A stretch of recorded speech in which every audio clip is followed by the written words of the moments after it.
This is the Open University.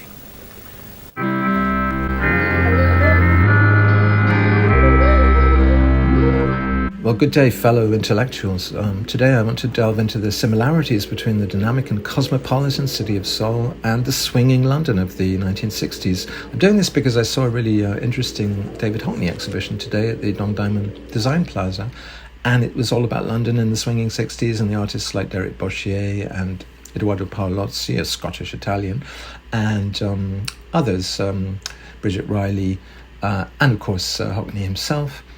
And it reminded me of something I was saying to Colin Marshall, my very intellectual friend, the other day, which is that Seoul in this decade, the 2020s, reminds me of London in the 1960s. I did come to London in the 1960s. I was 8 years old in 1968, came with my mother, and we went to Carnaby Street. They've made mock-ups in this exhibition of Carnaby Street. And I thought I would give you a listicle, a very intellectual listicle. And this is all written by ChatGPT, by the way, in which I compared the two, London and Seoul. So number 10, this is a top 10, youth culture. So just as the youth culture of London in the 1960s was defined by fashion, music and rebellion, today's youth culture in Seoul is also defined by fashion and K-pop and the desire to break free from traditional societal expectations. It's worth noting, this is me, by the way, this is Momus talking, not ChatGPT, that the Beatles, for instance, if you look at their name, it has BTS in it. Beatles, the three consonants that define the Beatles are BTS. So really, I think there is a very important similarity right there. Jimin, of course, from BTS, he's at number one in the US charts just now, just like the Beatles were back in 1963 after their appearance of The Ed Sullivan Show. Need I say any more? Number 9, creativity. Okay, in both Seoul and 1960s London, there's a thriving creative scene that's constantly pushing the boundaries and challenging norms. I can attest to this. This is me, but this is Moments, but this is not ChatGPT talking now. This is me. I've been to many creative bookshops where they sell cute little books about how to be more creative, to be a nice, honest person, or Graphic Magazine, for instance, which is one of the world's best graphic design magazines. You can find all these things in shops like Post Poetics, and I was hanging out with the boss of Post Poetics the other day because Misaki Kawai is in town. She's doing a pop-up with them in Hanam, which is the posh end of Itaewon. You really don't want to go there, especially when people are drunk and there's too many. But Hanam is totally different. It's very posh and snobby, and we actually had lunch in a Thai-German restaurant the other day, in which it was Thai-German fusion. How is that for cosmopolitanism? So going back to the script, whether it's fashion, music or art, both cities are known for their innovative and avant-garde spirit. Well, I can attest to that, because actually if you go to museums like the Dongdaemun Design Plaza or the MMCA, which is a great cutting-edge contemporary art museum, you will often see an exhibition of, for instance, a German artist at the moment in the MMCA, twinned with an exhibition of cutting-edge Korean video art. So you see the technology of closed-circuit television, for instance, in the German stuff, which is from the 1960s. It's very 20th century, whereas the Korean artists being featured are often, right now, they're young, they're happening, they're hip. So I think there's a kind of subtle, although there's respect, the same thing in the Dongdaemun today, showing Hockney and his generation of British artists from the 60s alongside the latest cutting-edge design, a group called Cosmos, for instance, in the same museum. So, continue with ChatGPT's script. Number 8, diversity.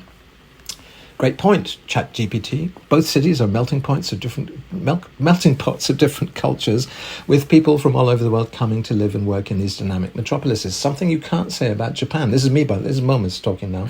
You cannot say that about Japan. Although both Japan and South Korea are balanced on the precipice of catastrophic demographic decline, because they're not making enough young people. They're just not producing humans to the extent necessary for a rich tapestry of diversity in the future, or even a monolithic population like the Japanese. Even robots are not going to solve that, and even ChatGPT is not. This diversity has created a rich tapestry of traditions, languages and perspectives that add to the vibrancy of both cities, says ChatGPT. Cut to a graphic of number 7, social movements. In both Seoul and 1960s London, there were social movements that sought to challenge the status quo and bring about positive change. I have to say, I did see this happening in Seoul. One of my previous visits here, I saw some demonstrations against the president, and the police were not truncheoning or killing anybody. I thought it was very positive and very kind of the police to allow that to happen. And in fact, this president was dethroned, as it were. Rather sadly, one of the previous mayors of Seoul, who was fighting to make it a creative beacon for the world, committed suicide after a minor sex scandal in which he was accused of having interfered with his own secretary. But to go back to, and that was all ChatGPT saying that, whether it's the civil rights movements or the women's rights movement or the LGBTQ rights movement, both cities, London in the 60s and Seoul in the 2020s, have been at the forefront of progressive change. Now we cut to a graphic of number 6 in the script that ChatGPT has written for me, nightlife. So just as London in the 60s was known for its vibrant nightlife with live music and clubs, Seoul today has a pulsing nightlife that includes everything from karaoke rooms to trendy rooftop bars. I wouldn't know much about this because I don't go out at night. I'm too old. I'm old enough, in fact, to remember London in the 1960s. Number 5, fashion. Well, both cities are known for their bold and innovative fashion sense, with designers pushing the boundaries of what is considered stylish and fashionable. I will add to ChatGPT's script here that I am the most fashionable person in Seoul. In fact, the most fashionable man in Europe, as somebody said on Facebook today. So often I get compliments, usually from other Europeans, though, even on the streets of Seoul. A Frenchman yesterday said, "I really like your style." He said it in exactly that accent. Number 4, food. Just as London in the 1960s was experiencing a food revolution, mostly people throwing up the food that you had to eat back then, which was eels and pie. New exotic flavours are entering the scene in Seoul today. It's a culinary mecca with an endless variety of delicious dishes from all over the world. Well, I have to agree with ChatGPT. I don't know where ChatGPT eats in Seoul, but obviously it is eating the right food. But it's very hard to eat the wrong food here, except if you go to Hanam and go to the Thai embassy and then you find a German restaurant next door and they're serving Thai German food. I would avoid that if I were you. Number 3, technology. In both Seoul and 1960s London, there was a technological revolution that fundamentally changed the way people lived, worked and communicated. From the advent of the internet to the rise of smartphones, both cities have been at the forefront of technological innovation. Well, I have to say that's true here. Constantly surprised by the amazing technology, although they haven't worked out how to use contactless credit cards or iPhones yet. That's something that they will learn, I think, eventually. Architecture is number 2. Both cities have a rich architectural history with a mix of old and new buildings that create a dynamic and diverse cityscape, from the iconic Big Ben in London. Wow, Big Ben, I mean, yes, cutting edge. To the stunning skyscrapers of Seoul, both cities have a unique and fascinating architectural heritage. I have to say that Owen Hatherley was very impressed by the Maker Centre in the middle of town, which Colin Marshall took me to see the other day.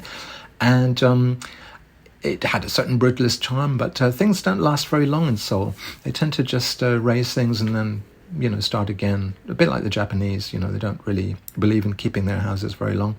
So you can never tell what the skyline's going to be. You have to get up and go up onto your roof and you'll probably find it's changed. Number 1, this is the top, finally number 1, energy.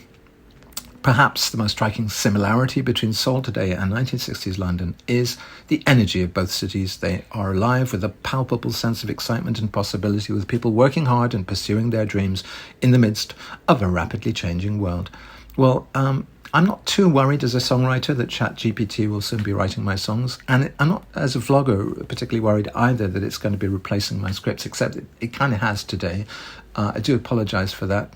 But I have to agree that energy, there is something palpable in the energy, in the atmosphere, in this city that I personally find very stimulating. That's why I've been coming back here with an increasing frequency, apart from the COVID years, obviously, to get inspiration. And mostly I just hang about in cafes, sometimes on the roof, in fact, when it's not raining, and or sitting under blossom trees, because I find the best of Japanese culture is kind of present here, but at the same time it's a brash riposte, if you like, to Japanese culture, where everything's super spicy, people are very brash and rude, there's way too many 8-lane freeways everywhere. But at least they haven't done what the Germans have just done, which is screw up the electric car movement by insisting that the EU allow them to keep making internal combustion engine cars post 2035. That's my personal grouse with Europe right now. But cars are a terrible menace here, and the air is poisonous. Something you could also say about London, because, of course, back in the time of Sherlock Holmes, there were a lot of pea soup folks, and Jack the Ripper ran riot, killing people. Open University.